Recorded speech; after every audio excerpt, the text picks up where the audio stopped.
శ్రీ గణేశాయ నమః. శ్రీ గురు దత్తాత్రేయ నమః. ఈ వీడియోలో మనం ఈ రోజున జూలై మాసంలో వృషభ రాశి వారికి ఎలా ఉందో తెలుసుకుందాం. వృషభ రాశి కృత్తిక 2, 3, 4 పాదాలు, అలాగే రోహిణి 1, 2, 3, 4 పాదాలు, మృగశిర 1, 2 పాదాలు వృషభ రాశిలోకి వస్తాయండి. ఈ రాశిలో ఉన్న స్త్రీలకు పురుషులకు ఈ జూలై మాసంలో గ్రహ సంచారం బాగుందండి. అన్ని విధాల అన్ని రంగాల వారికి యోగదాయకం ఉంది, చాలా చక్కగా ఉంది. గతంలో కంటే బాగుంది, పర్వాలేదు. కుటుంబ సఖ్యత బాగుంది, దంపతుల మధ్య ప్రేమ అనురాగాలు ఉంటాయి. అలాగే గతంలో ఏదో చిన్న చిన్న మనస్పర్ధలు వచ్చి విడిపోయిన భార్య భర్తలు ఎవరు ఉంటే మాత్రం మీరు తప్పకుండా మీరు ప్రయత్నం చేస్తే కలుసుకోవడానికి అవకాశాలు ఉన్నాయి. అలాగే బంధుమిత్రుల యొక్క సహాయ సహకారాలు కూడా మీకు లభిస్తాయి. అలాగే పాత మిత్రులను కలుసుకుంటారు. మీరు నూతన వ్యవహారానికి శ్రీకారం చుడతారు. కాకపోతే ఆరోగ్య విషయంలో మాత్రం కాస్త జాగ్రత్త, ప్రయాణ విషయంలో జాగ్రత్త, ఇతరుల విషయంలో జాగ్రత్త. కొత్త వాళ్ళు పరిచయం అవుతారు. మీకు పరిచయం మాత్రం చాలా జాగ్రత్త అండి. కొత్త వాళ్ళతో జాగ్రత్త, పాత వాళ్ళతో ఇబ్బంది లేదు మీకు. కాకపోతే కొత్త వాళ్ళతో మాత్రం కాస్త జాగ్రత్తగా ఉండండి. వాళ్ళు నమ్మి మీ ధనం కానీ పత్రాలు కానీ బంగారం కానీ ఇస్తే మీరు మోసపోతారు. ఇక ఆర్థికంగా పర్వాలేదు, సమయానికి ఏదో విధంగా ధనం మీ చేతికి అందుతుంది. అయితే అనవసర ఖర్చులు ఉంటాయి. విలువైన వస్తువులు కొనుక్కుంటారు, విలాస వస్తువులు కొనుక్కుంటారు. వాహన యోగం కనిపిస్తుంది.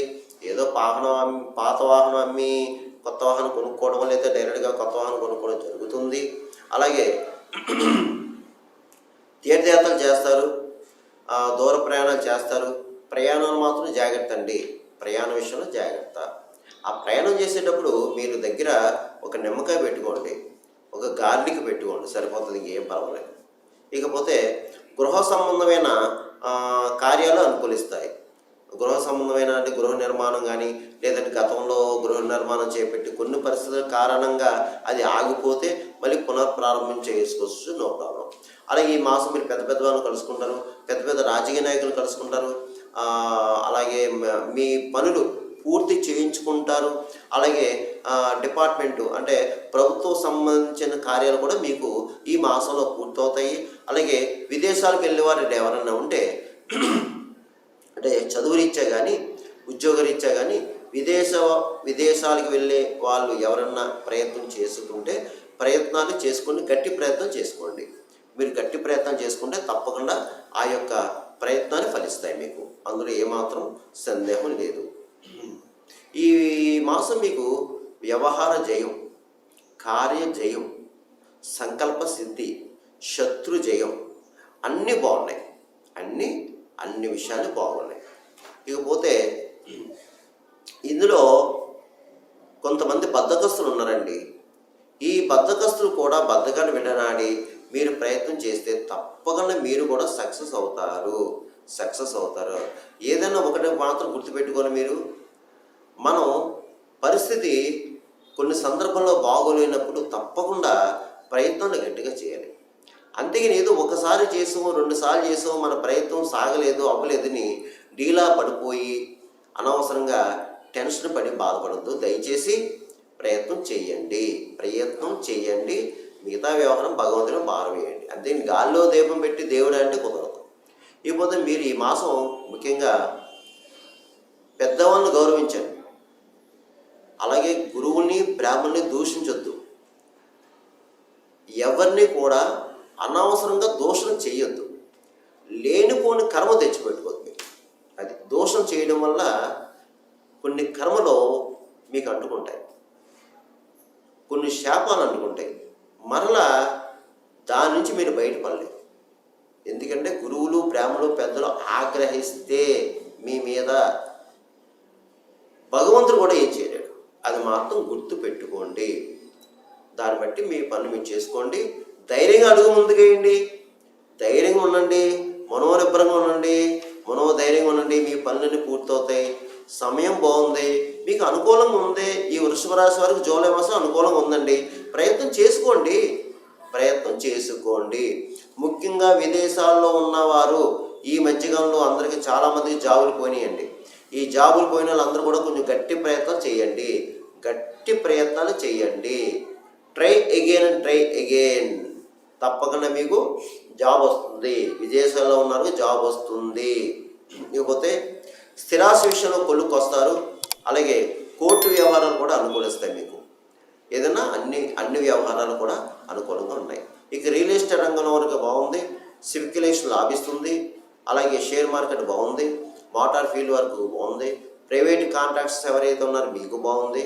అలాగే సినిమా రంగం వారు, సినిమా టీవీ రంగం వారు, అలాగే గాయకులు, ఇతర సాంకేతిక నిపుణులు, దర్శక నిర్మాతలు,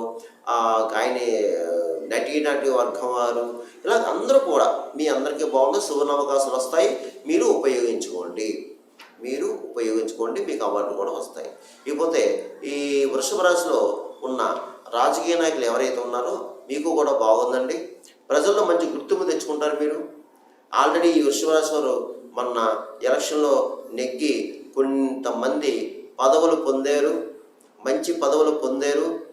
మన ఎలక్షన్లో వృషభ రాశి వారు చాలామంది కొన్ని పదవులు పొందారు. బాగుంది, మీకు అన్ని విధాలా బాగుందండి. ప్రజల్లో మంచి గుర్తింపు తెచ్చుకుంటున్నారు. బాగుంది, ఇదే కంటిన్యూ చేయండి. మీకు అన్ని విధాలా బాగుంటుంది. మీరు సక్సెస్ అవుతారు. ఇక అన్ని రకాల వ్యాపారస్తులకి బాగుందండి. చక్కగా కొత్తగా వ్యాపారం పెట్టుకోవచ్చు, లేకపోతే జాయింట్ వ్యాపారం కూడా పెట్టుకోవచ్చు. ఇబ్బంది అయితే లేదు. ఇక ఉద్యోగస్తులకు బాగుంది. ప్రభుత్వ పరంగా, ప్రైవేట్ పరంగా ఉన్న ఉద్యోగస్తులు కూడా చక్కగా ఉందండి. ఇబ్బంది అయితే లేదు. ప్రమోషన్తో కూడిన బదిలీలు కూడా రావడానికి అవకాశం ఉంది. అలాగే పై అధికారులతో ప్రశంసలు పొందుతారు. తోటి సహ ఉద్యోగులు కూడా మిమ్మల్ని గౌరవిస్తారు, మీ సలహా తీసుకుంటారు. ఇక చదువుకునే విద్యార్థులు ఎవరైతే ఉన్నారో మీరు చక్కగా చదువుతారండి. అబ్బాయిలు చక్కగా చదువుతారు. చదవాలి కూడా. ఇతర వ్యాపకాలు ఏం పెట్టుకోదు. మీరు చక్కగా చదవండి. ఇక వివాహం కానీ అబ్బాయిలు కూడా మీరు ప్రయత్నం చేసుకోండి. వివాహ ప్రయత్నం చేసుకోండి, అనుకూలంగా ఉంది. ఇక ఈ రాశిలో ఒక 50 సంవత్సరాలు పైబడ్డ వాళ్ళు, ఎందుకంటే అందరికీ ఒకేలా ఉండరు. 50 సంవత్సరాలు పైబడ్డ వాళ్ళు మాత్రం ఎవరైనా ఉంటే మీకు ఆరోగ్య విషయాలు మాత్రం జాగ్రత్తగా చూసుకుని, మిగతా విషయాలు అన్నీ బాగున్నాయి. ఆరోగ్య విషయాలు జాగ్రత్త చూసుకుని, ఏమాత్రం మీకు అనారోగ్య పరిస్థితి మీరు వెంటనే వైద్యులు సంప్రదించండి. ఇకపోతే నేను చెప్పిన ఈ రాశి ఫలాలు కేవలం మీకు 40% మాత్రం వర్తిస్తుంది. మిగతా 60% మీ జన్మజాతకం మీద ఆధారపడుతుంది. ఇది అందరికీ, ఈ చెప్పే రాశి ఫలాలు అందరికీ జరగాలని రూల్ లేదు, జరగకూడదని కూడా లేదు. అది మాత్రం గుర్తుపెట్టుకోండి అందరూ కూడా. ఎందుకు మీ జన్మజాతకంలో జన్మలగ్నం, నక్షత్రం, రాశి, జరిగే దశ, అంతర్దశ, అలా లగ్నాతో ఉన్న గ్రహాల యొక్క పరిస్థితి, ఏ గ్రహం ఎక్కడుంది ఏంటి అనే పరిస్థితి, దాన్ని బట్టి కూడా మనం లెక్కలేసి దాన్ని బట్టి పరిహారం చేసుకోవాలి. అందువల్ల మీకు ఏమైనా సలహాలు, సంప్రదింపులు కావాలంటే ఈ క్రింద నెంబర్ ఉంది. ఆ నెంబర్ మీరు కాల్ చేయండి. మీరు సలహాలు, సంప్రదింపులు, సూచనలు ఇవ్వడం జరుగుతుంది.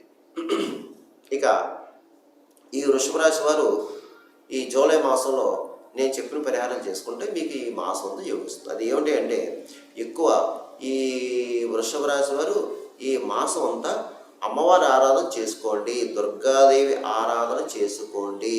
దుర్గా అష్టోత్తరం చదువుకోండి. దుర్గా సప్తశ్లోకి చదువుకోండి. అలాగే లలితా సహస్రం చదువుకోండి, లేకపోతే వినండి. లలితాదేవిని ఎక్కువ ఆరాధించండి.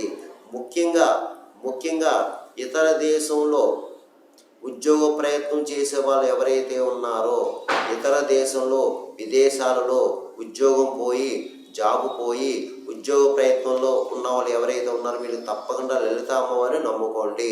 లలితా సహస్రం చదువుకోండి, లేదా మీ ఫోన్లో వినండి. ముఖ్యంగా శుక్రవారం, మంగళవారం, పౌర్ణమి రోజున, అలాగే అమావాస్య రోజున వినండి. అష్టమి రోజున కూడా వినండి. అమ్మవారిని గట్టిగా పట్టుకోండి. అమ్మవారి పాదాలు ఆశ్రయించండి. ఇక మీరు ఇంకా ఎక్కువ బాధపడేవారు ఇక్కడ ఎవరైనా ఉంటే, సకల శత్రు రోగ రుణబాధలు మీరు ఉంటే మాత్రం మీరు చండీ హోమం చేయించుకోండి. మీ దగ్గర దేవాలయంలో ఈ ప్రతి అమ్మవారి దేవాలయం కూడా చండీ హోమం చేస్తారు. పౌర్ణమి రోజున చేస్తారు. మీరు ఆ పౌర్ణమి రోజున చండీ హోమం చేయించుకోండి. అంటే ఎక్కువ బాధలు పడేవారు, అవకాశం ఉన్నవారు, అలాగే ఇంకా అవకాశం ఉన్నవారు మాత్రం పౌర్ణమి రోజున మీ దగ్గర దేవాలయాల్లో సత్యనారాయణ స్వామి వ్రతం చేస్తారు. వెళ్ళి ఆ వ్రతం చేయించుకోండి.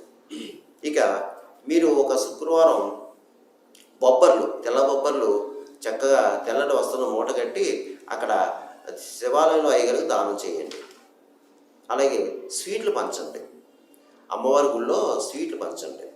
ఏదన్నా కళాకండ స్వీటు, లేదంటే ఏమీ లేదు అటుకులు బెల్లం, ఇలా ఏదైనా సరే స్వీట్లు పంచండి. ఇక మీరు ఈ పావురాలు ఉన్న చోట జొన్నలు వేయండి. కుక్కలకి బిస్కెట్లు బ్రెడ్ పెట్టండి. గోవుకి గడ్డి తినిపించండి. అలాగే కాకులకి ఉన్న ప్రదేశంలో దీపన్నం పెట్టండి. భిక్షగాలకి ఆహారం పెట్టండి. ముఖ్యంగా ఫిజికల్ హ్యాండిక్రాఫ్ట్స్ మీకు ఎవరన్నా తారసపడితే తప్పకుండా వారికి ఒక పెరుగన్నం ప్యాకెట్ అన్న ఇవ్వండి. అలాగే ఇందులోని ఈ వృషభ రాశిలో ఎవరైనా పితృదేవతలు ఎవరైనా ఉంటే, అంటే మీకు కాలం చేసిన వాళ్ళు పితృదేవతలు పితృకార్యాలు చేసుకోండి. లేదంటే ఏదైనా నదీ క్షేత్రం వెళ్ళి అమావాస్య రోజున పితృకర్మలు చేసుకోండి. ఎందుకంటే మీరు ఎన్ని పూజలు పునస్కారాలు నోవులు వ్రతాలు యజ్ఞాలు హోమాలు చేయించినా మీకు ఫలితం ఉండదు. పితృదేవతల శాపం ఉంటే, పితృదేవత దోషం ఉంటే మీకు ఏ పని జరగదు. తప్పకుండా పితృకార్యాలు చేసుకుంటే మీకు తప్పకుండా పితృదేవతల యొక్క ఆశీస్సు లభిస్తుంది. అది మాత్రం గుర్తుపెట్టుకోండి. అందుగురించి ఈ వృషభ రాశి వారు ఏమీ కంగారు పడద్దు, టెన్షన్ పడద్దు. నేను చెప్పిన పరిహారం చేసుకుంటే ఈ మాసం అంతా మీకు బాగుంటుంది, యోగిస్తుంది. సర్వేజన సుఖినోభవంతు, శుభం భవతు, స్వస్తి.